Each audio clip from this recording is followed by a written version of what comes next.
Objections by some learned men to the preceding meditations with replies by the author. First set of objections. Gentlemen, when I realized that you were absolutely resolved that I should examine more deeply the writings of Mr. Descartes, I could not help complying in this matter with men who have been so particularly friendly to me. I am complying with this request both so that you may see how great is my esteem for you, and so that it may be apparent how much my powers and my acumen fall short, with the result that you might both give me greater support in the future if I need it, and hold me less accountable. If I am not up to the task, as I see it, Mr. Descartes is clearly a man whose intelligence is without match, and whose moderation is unrivaled, traits that even Momus would cherish, if were he alive today. I think, says Mr. Descartes, therefore I exist. In fact, I am that very thought or mind, so be it. Moreover, in thinking, I have the ideas of things within me, and, above all, an idea of a most perfect and infinite being. I will grant this as well. But I, who do not equal the objective reality of this idea, am not the cause of this idea. Therefore, the cause of this idea is something more perfect than me. Hence, there exists something other than myself. There exists something more perfect than me. There exists someone who is a being not in some restricted fashion or other, but who embraces in himself all being equally and without qualification or limitation, and is, as it were, an anticipatory cause, as Dionysius declares in his On Divine Names, chapter 8. But I am compelled to stop here for a short while, lest I become utterly exhausted, for, just like the billowing Euripus, my mind is in a whirl. I affirm, I deny, I approve, and again I disapprove. I do not want to agree with the man, yet I cannot agree with him. Indeed, I ask, what cause does an idea require? Or what, pray, is an idea? It is the very thing thought in so far as it exists objectively in the intellect. But what is it to exist objectively in the intellect? I was once taught that to exist objectively is to terminate the act of the intellect after the manner of an object.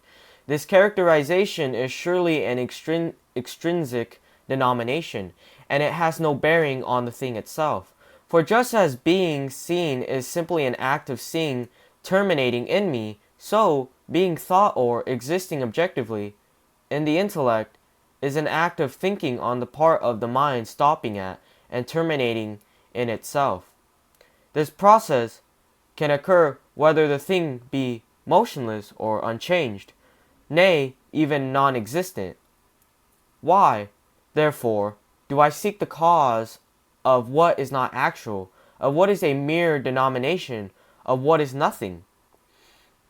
Nevertheless, this great genius declares that this idea contains this as opposed to that objective reality is surely owing to some cause. In point of fact, it gets it from no cause at all, for objective reality is just a pure denomination and is nothing actual, whereas a cause imparts a real and actual influence. What is not actual does not receive anything, and thus does not undergo the actual influence of a cause, nor does it need to. Thus I grant that I have ideas, but not that ideas have a cause, let alone a cause that is greater than me and infinite. But if you do not grant that ideas have a cause, then at least state some reason why this idea has this objective reality rather than that objective reality. A point well taken, for I am not in the habit of being tight-fisted with friends. On the contrary, I am quite open-handed. I declare universally with respect to all ideas what Mr. Descartes has said elsewhere regarding the triangle, even if perhaps, he says, no such figure exists outside my thought anywhere in the world and never has. The triangle still has a certain determinate nature, essence, or form which is immutable and eternal. It is, to be sure, an eternal truth, which requires no cause. A boat is a boat and not something else. Devus is devus and not Oedipus. If, however, you insist on a reason, it is the imperfection of our intellect which is not infinite. For since our intellect does not comprehend the entire universe all at once in a single grasp, the intellect divides and separates every good, and thus, what it cannot bring forth whole, it conceives by degrees. Or, as they also say, inadequately. The gentleman continues further, yet, as imperfect a mode of being as this is by which a thing exists in the intellect objectively through an idea, nevertheless it is plainly not nothing. Hence, it cannot get its being from nothing.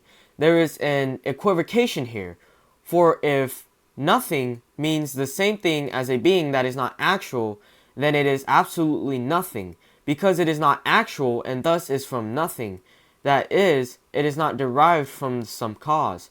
But if nothing means something conjured up in the mind, that is, something traditionally called a being of reason, then it is not nothing, but something real that is distinctly conceived. Nevertheless, though it can indeed be conceived, it can hardly be caused, since it is merely conceived and is not actual. But it is appropriate to ask further whether I myself who have this idea could exist. If such a being did not exist, namely the source from which proceeds the idea of a being more perfect than myself, as he states just prior to this, from what source, then, he says, do I derive my existence? Why, from myself, or from my parents, or from whatever other things? But if I got my being from myself, I would not doubt, I would not hope, nor would I lack anything at all. For I would have given myself all the perfections of which I have some idea. In so doing, I would myself be God.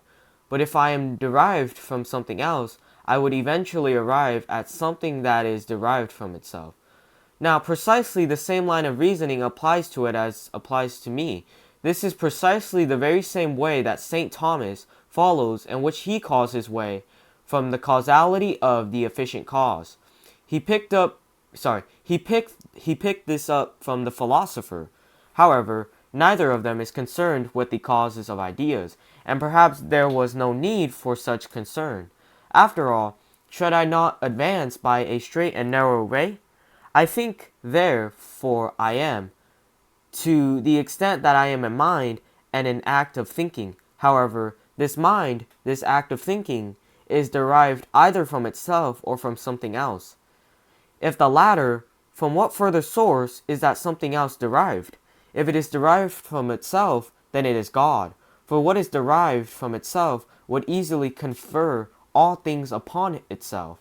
I implore and entreat the gentleman not to hide himself from a reader who is eager and is perhaps of inferior intellect. From itself is understood in two senses. The first is the positive sense, namely from itself as from a cause. Thus what is derived from itself would give its own existence to itself. If, by a prior choice, it should give itself whatever it wanted, then it undoubtedly would give itself everything, and would thus be God. In the second sense, from itself is taken negatively. It means the same thing as by itself or not from another. And, as I recall, everyone understands from itself in this latter sense. But if something is derived from itself, that is to say, not from something else, how am I to prove that it encompasses all things and that it is infinite? For I do not follow you now when you say, if it is derived from itself, it would easily have given itself all things. For neither is it derived from itself as from a cause, nor did it exist prior to itself in such a way that it would chose beforehand what it would later be. I know I once heard Suarez declare that every limitation is derived from a cause. Thus a thing is limited and finite because its cause either could not or would not give anything greater and more perfect. If therefore something is derived from itself and not from a cause, it is truly unlimited and infinite. But I am not really in total agreement with this. For what if the limitation were derived from intrinsic constitutive principles, that is to say, from the very form and essence, which you nevertheless have not yet proved to be infinite, even if the thing is derived from itself, that is to say, not from something else, clearly something hot. If you suppose that there is something hot, will be hot and not cold, by virtue of intrinsic constitutive principles, even if you were to imagine that the very object itself which exists is derived from nothing. I have every confidence that Mr. Descartes is not without arguments to support what others perhaps have not established with sufficient clarity. At last, there is agreement between myself and the gentleman. He declares the following as a general rule. Whatever I clearly and distinctly know is obviously a true being.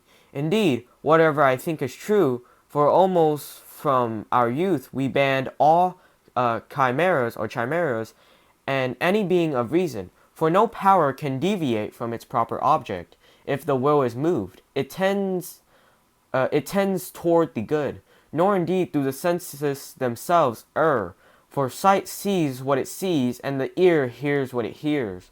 If you see brass, you see rightly, but you are mistaken when in your judgment you decide that what you see is gold. Thus Mr. Descartes most appropriately attributes every error to judgment and to the will. But I now gather from this rule what you had in mind. I clearly and distinctly know an infinite being, therefore it is a true being and is something. But someone will ask, do you clearly and distinctly know an infinite being? What then does he make of the traditional commonplace that the infinite qua infinite is unknown? For if, when I think about a chiliagon and confusedly represent to myself some figure, I do not distinctly imagine or know a chiliagon, because I do not distinctly intuit its thousand sides. Surely that same person will ask, how is it that he thinks distinctly and not merely confusedly of the infinite as such, if he cannot see clearly the infinite perfections that constitute it, as if it were before his very eyes? Perhaps this is what St. Thomas had in mind, for when he denied that the proposition God exists is self-evident, he brought to bear against himself a text from St. John Damascene. The knowledge that God exists has been naturally implanted in everyone. Therefore, it is self-evident that God exists. And to this, St. Thomas replies, it is naturally implanted in us to know that God exists in some general sense, and in a certain confused manner, that is to say, insofar as God is man's beatitude. But this, he says, is not to know without qualification that God exists, just as knowing that someone is approaching is not the same thing as knowing that it is Peter. Even though it is Peter who is approaching, St. Thomas seems to be saying that God is known under a general rubric, either as ultimate end, or as first and most perfect being, or ultimately under the rubric of something that embraces all things in a confused and common manner, but not under the precise rubric of his being, for God is infinite and unknown to us. I know that Mr. Descartes will respond with ease to anyone who asks such a question. Nevertheless, I believe that because of these matters, which I bring up simply for the sake of argument, he will call to mind the dictum of Boethius. There are certain common conceptions in the mind which are self-evident only to the wise. Hence there is no cause for wonder if those who are desirous of understanding more ask a lot of questions, and if they dwell for a long time upon those matters which they know have been laid down as the primary foundation for the whole enterprise, and which they still do not understand without a great deal of investigation. Let us then grant that someone has a clear and distinct idea of a supreme and most perfect being. Where do you go from there? Namely to the conclusion that this infinite being exists, and this conclusion is so certain that I ought to be at least as certain of the existence of God as I have hitherto been about the truths of mathematics.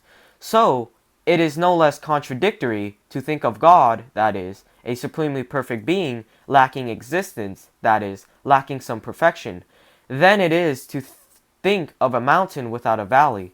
The whole argument hinges on this. Whoever makes a concession at this point must admit defeat, because I am dealing with someone stronger than myself, I would like to skirmish for a short while, so that since I must eventually be defeated, I might nevertheless delay what I cannot avoid. First, although we are proceeding not merely on the basis of authority, but rather on the basis of reason alone, still, lest I seem arbitrarily to resist such a great mind, let us listen instead to St. Thomas himself. He urges the following objection against himself. Once one understands what is signified by the word God, one immediately grasps the fact that God exists. For we signify by the word God something than which a greater cannot be signified. But what exists in reality and in the intellect is greater than what exists in the intellect alone. Thus it follows that God also exists in reality, because upon understanding the word God, God exists in the intellect. I put this argument in proper logical form.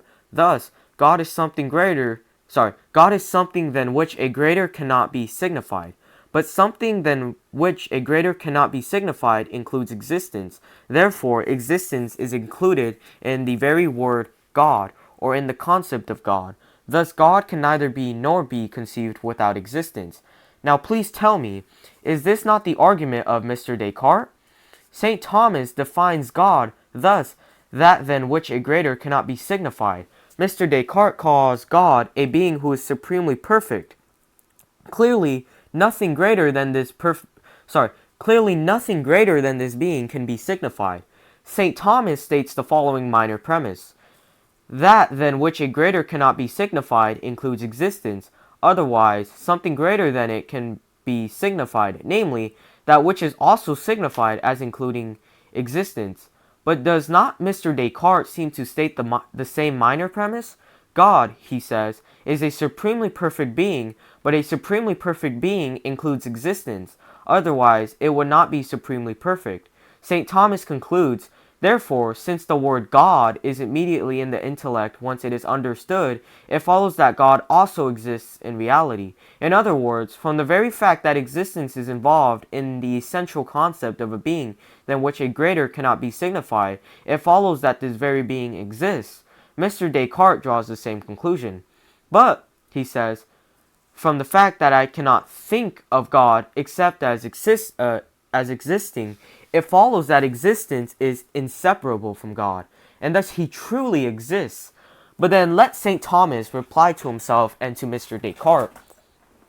Granted, he says, everyone understands that what is signified by this word God is what it is said to signify, namely something than which a greater cannot be thought. Still, it does not follow on account of this that one understands that what is signified by the word exists in reality, but only that it exists in the apprehension of the intellect. Nor can one argue that it exists in reality unless one grants that there exists in reality something than which a greater cannot be thought, a point not granted by those who claim that God does not exist.